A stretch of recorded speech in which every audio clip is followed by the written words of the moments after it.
Home ground home crowd, wicket اپنی مرضی کی لیکن نتیجہ 0۔ پاکستان کو ٹیسٹ کرکٹ میں بدترین شکست، بنگلہ دیش نے پہلی بار پاکستان کو ٹیسٹ میں کلین سویپ کر دیا۔ پنڈی ٹیسٹ میں 185 رنز کا ہدف 4 وکٹوں پر حاصل کیا۔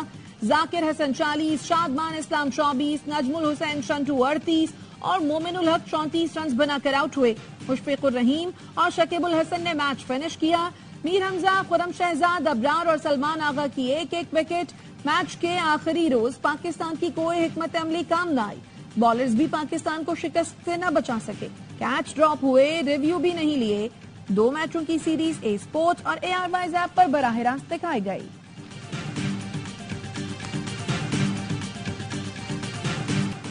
ہوم سیزن کی شروعات شکست سے ہوئی، اس پر مایوسی ہے۔ کپتان شان مسعود نے کہا اس سیریز کا 10 مہینے تک انتظار کیا لیکن پرفارم نہیں کر سکے، ہمیں اپنی غلطیوں سے جلد سیکھنا ہوگا، ٹیسٹ کرکٹ کھیلنے کے لیے مکمل فٹ ہونا ہوگا۔ بنگلہ دیشی کپتان نجم الحسن شانٹو کہتے ہیں ہم جیتنے کا ارادہ کر کے آئے اور کامیابی حاصل کی۔ رٹنداز کو میچ اور مہدی حسن کو سیریز کا بہترین کھلاڑی قرار دیا گیا۔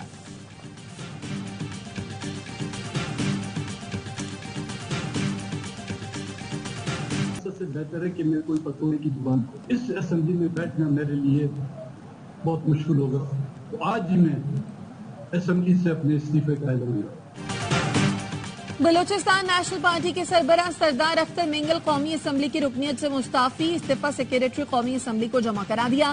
کہا حکومت کو بلوچستان کے مسئلے میں دلچسپی نہیں، اپنے لوگوں کے لیے کچھ نہیں کر سکا، یہ لوگ بلوچستان کے مسئلے کو سمجھ نہیں سکے، حکومت صرف نام کی رہ گئی ہے، کسی ادارے پر یقین نہیں رہا۔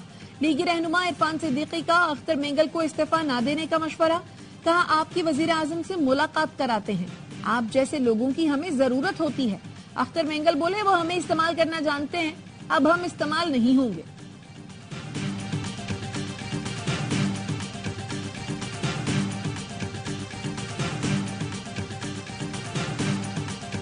سردار اختر مینگل صاحب ایک محترم سیاسی رہنما ہیں، پہلی بار نہیں ہے کہ انہوں نے اس طرح کا ایک ایموشنل کوئی ڈیسیجن کیا۔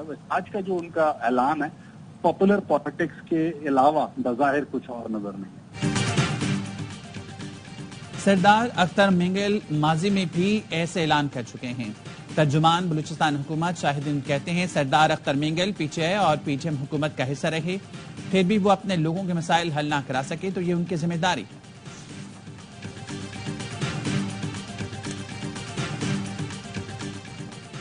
پاکستان کے لیے کئی سال کے بعد ایک مثبت اور اچھی خبر ہے، سینیٹر فیصل واڈا نے سماجی رابطے کی ویب سائٹ پر لکھا پاکستان کے موجودہ army chief general Syed Asim Munir کی کاوش اور SIFC کے ویژن کے تحت یہ خوشخبری ستمبر میں متوقع ہے۔ آرمی چیف کے حالیہ دنوں میں اپنے ہی ادارے میں انصاف پر مبنی فیصلوں کی وجہ سے پاکستان کو اب ترقی سے کوئی نہیں روک سکتا۔ کاش ہمارے جمہوری سیاسی لیڈرز اور آئینی اور قانونی کرسیوں پر بیٹھنے والے یہ پہلے کر لیتے تو پاکستان آج ترقی میں کہاں سے کہاں پہنچ چکا ہوتا۔ آج بھی یہ سب احساس کر لیں۔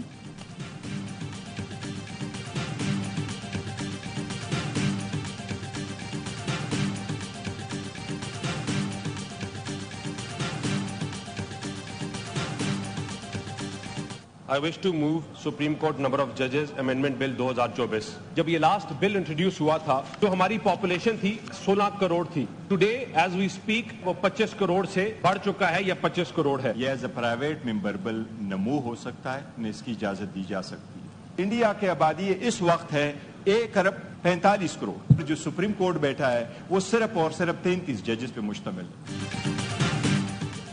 سپریم کورٹ کے ججز کی تعداد بڑھانے کے لیے دانیال چودھری کا بل مؤخر کر دیا گیا۔ بل پیش کرنے کے لیے تحریک پیش کی تو چیئرمین PTI بیرسٹر گوہر نے مخالفت کی، کہا پرائیویٹ ممبر ڈے پر بل پیش نہیں ہو سکتا، ایسا بل حکومت ہی پیش کر سکتی ہے۔ وزیر قانون کی تجویز پر بل مؤخر کر دیا گیا۔ اعظم نذیر تارڑ کا کہنا تھا جب حکومت کوئی بل لائے گی تو ڈنکے کی چوٹ پر لائے گی۔ جوڈیشل سسٹم ٹھیک نہیں چلا، لوگوں کو 10 سال انصاف نہیں ملتا، پارلیمان کو قانون سازی سے چیزوں کو بدلنے کا اختیار ہے۔ JUI کے رکن اسمبلی نور عالم خان نے توہین عدالت کا قانون ختم کرنے کا بل پیش کیا۔ اسپیکر نے بل مزید کارروائی کے لیے متعلقہ کمیٹی کو بھیج دیا۔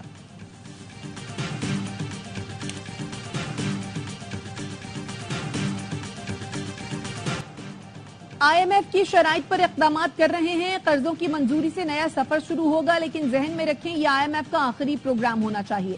وزیر اعظم شہباز شریف کا کابینہ اجلاس سے خطاب، کہا ملک اپنے پاؤں پر خود دوڑے گا، خود بھاگے گا، مہنگائی کا بوجھ آہستہ آہستہ کم ہو رہا ہے، اگست میں مہنگائی سنگل ڈیجٹ میں آ گئی، ترقی اور خوشحالی کا سفر مشکل ضرور ہے لیکن ناممکن نہیں، وفاقی کابینہ نے 10 نکاتی ایجنڈے کی منظوری دے دی۔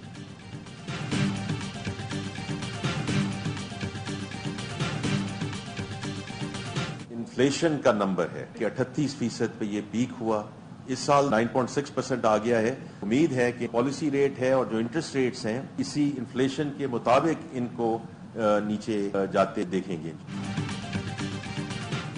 افراط زر سنگل ڈیجٹ پر لے آئے، زر مبادلہ کے ذخائر بڑھ رہے ہیں، معیشت صحیح سمت پر آ چکی، شرح سود بھی تیزی سے نیچے جاتا دیکھیں گے، مگر ابھی ہمیں طویل سفر طے کرنا ہے۔ وزیر خزانہ محمد اورنگزیب کہتے ہیں ملک کی ترقی کے لیے معاشی استحکام ضروری ہے، معیشت کا پہیہ بھی چلانا ہے اور ٹیکس محصولات میں بھی اضافہ کرنا ہے۔ ہول سیلر، ڈسٹریبیوٹرز، ریٹیلرز سب قدم بڑھائیں اور پاکستان کے لیے اپنا حصہ ڈالیں۔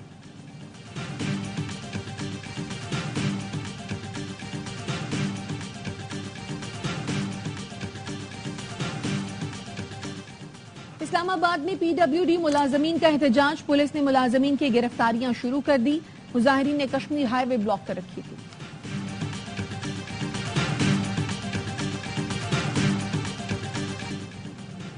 معافی صرف اللہ سے مانگتے ہیں اور کسی سے نہیں، 9 مئی کی فوٹیجز سامنے لائیں تاکہ سب واضح ہو جائے۔ بانی پی ٹی آئی نے کہا جو 9 مئی میں ملوث ہیں ان کو سزا دی جائے۔ اپوزیشن لیڈر عمر ایوب کہتے ہیں مذاکرات کے لیے منتیں تو خواجہ آصف کرتے تھے، ہم نے کوئی منت سماجت نہیں کی، ہماری طرف سے مذاکرات کے لیے محمود اچکزئی کو مقرر کیا گیا۔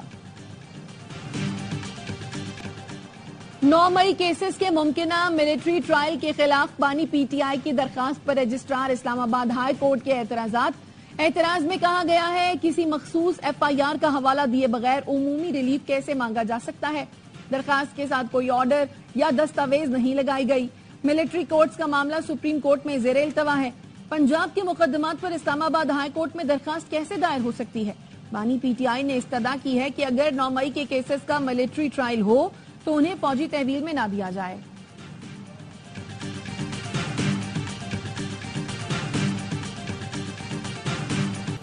نون لیگ کی 3 اہم شخصیات اور اپوزیشن سے مذاکرات کو ڈیل کر رہی ہے، وزیر اعظم شہباز شریف کو بھی آگاہ کیا جاتا ہے، ذرائع کا کہنا ہے نواز شریف رانا ثناء اللہ کے ذریعے پیغام رسانی کر رہے ہیں، دونوں کی 1 on 1 کی ملاقاتیں ہو چکی ہیں، رانا ثناء اللہ محمود اچکزئی، فضل الرحمان اور دیگر اپوزیشن رہنماؤں سے رابطے میں ہیں، مذاکرات سے انکار کرنے والے اکثر لیگی رہنما معاملات سے لا علم ہیں۔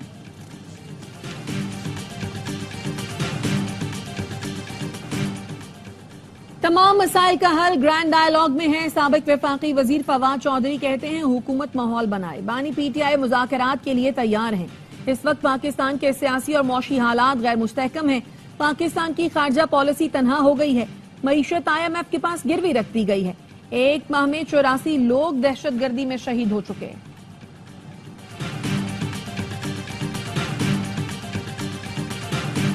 نو مئی کیسز کے ممکنہ ملٹری ٹرائل کے خلاف بانی پی ٹی آئی کی درخواست پر رجسٹرار اسلام آباد ہائی کورٹ کے اعتراض میں کہا گیا ہے کسی مخصوص ایف آئی آر کا حوالہ دیے بغیر عمومی ریلیف کیسے مانگا جا سکتا ہے، درخواست کے ساتھ کوئی آرڈر یا دستاویز نہیں لگائی گئی، ملٹری کورٹس کا معاملہ سپریم کورٹ میں زیر التوا ہے، پنجاب کے مقدمات پر اسلام آباد ہائی کورٹ میں درخواست کیسے دائر ہو سکتی ہے؟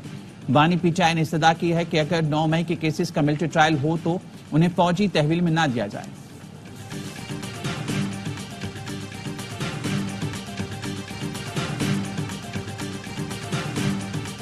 جو اس پوری اسکیم کا محور ہے وہ یہ ہے کہ ہم پروڈکٹیو فارمنگ کریں گے، اور اس کے لیے سر کسی تحقیق کی ضرورت نہیں ہے، آپ اپنے ہمسایہ ملک کو دیکھ لیں، ان کو کمپلیٹ کر لینے دیجیے۔ اگر آپ کی یہ بات ٹھیک ہے، آپ کسی بھی حکومت کا فیصلہ واپس لینا چاہتے ہیں، آپ کے پاس پورا رائٹ ہے سر۔ کارپوریٹ فارمنگ کے لیے 48 لاکھ ایکڑ دینے سے متعلق قومی اسمبلی میں توجہ دلاؤ نوٹس، وزیر مملکت مصدق ملک نے کہا گرین پاکستان منصوبے پر عمل درآمد ہو رہا ہے، بنجر زمین اور صحرا کو آباد کرنے کی کوشش کی جا رہی ہے، ہر صوبہ اپنے حصے سے پانی دے گا، منصوبے کو 4 ماہ پنجاب سے 2 ماہ سیلاب سے پانی ملے گا، منصوبے سے ان کے پاس بھی پانی پہنچ جائے گا جہاں پانی نہیں ہے۔ خورشید شاہ نے کہا کارپوریٹ فارمنگ کا معاملہ حساس ہے، ملک میں پانی ہے نہیں، جو پانی ہوتا ہے وہ سمندر میں چلا جاتا ہے، نوید قمر بولے کالا باغ ڈیم سے جان چھڑائی، دیگر کرائسس پیدا کیے جا رہے ہیں، جب اوپر والے پانی پی لیں گے تو میرے پاس کتنا پانی آئے گا؟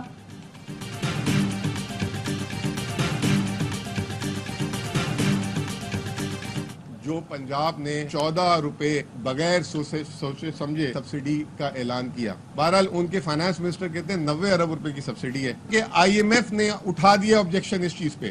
آئی ایم ایف کہتی ہے کہ یہ صوبے یا وفاق سبسڈی نہیں دے سکتے۔ آئی ایم ایف نے پنجاب حکومت کو رواں ماہ ہی بجلی پر 14 روپے سبسڈی واپس لینے کا کہہ دیا۔ مشیر خزانہ خیبر پختونخوا مزمل اسلم کا کہنا ہے حکومت منی بجٹ لائی تو صرف پیٹرول اور ڈیزل پر 18% سیلز ٹیکس لگا سکتی ہے۔ وزیر اطلاعات پنجاب اسما بخاری کہتی ہیں بجلی بلوں میں ریلیف پر آئی ایم ایف کی جانب سے کوئی رابطہ نہیں کیا گیا۔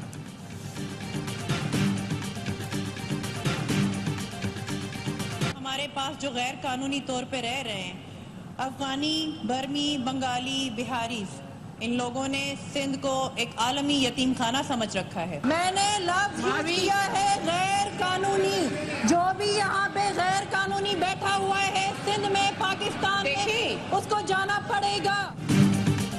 ماروی راشدی کے بیان پر سندھ اسمبلی میں احتجاج، ایم کیو ایم اراکین کا شور شرابہ، پیپلز پارٹی اور ایم کیو ایم کے ارکان میں تلخ کلامی۔ ماروی راشدی نے کہا غیر قانونی مہاجرین کو واپس جانا پڑے گا۔ مہاجر لفظ استعمال کرنے پر ایم کیو ایم کے ارکان نے احتجاج شروع کر دیا۔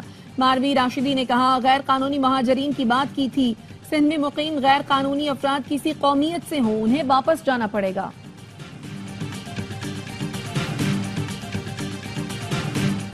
سرکاری ملازمین پر بغیر اجازت سوشل میڈیا کے استعمال پر پابندی۔ اسٹیبلشمنٹ ڈویژن نے وفاقی سیکرٹریز اور دیگر حکام کو عمل درآمد کرانے کی ہدایت کر دی۔ خط میں کہا گیا ہے سرکاری ملازم بغیر اجازت سوشل میڈیا پر بیان بازی نہیں کر سکتے، ایسی رائے یا حقائق بیان نہیں کر سکتے جس سے حکومتی ساکھ متاثر ہو۔ ملازمین سول سروس سے متعلق نامناسب الفاظ کا استعمال نہ کرنے کے پابند ہوں گے۔ اور دل پاکستان سے لوگوں کے دلوں میں گھر کرنے والے ہر دل عزیز جنید جمشید کے پرستار ان کا 60واں یوم پیدائش نہیں بھولے۔ جنید جمشید کی نعت خوانی میں بھی بے حد مقبول ہوئی، انہیں تمغہ امتیاز سے بھی نوازا گیا۔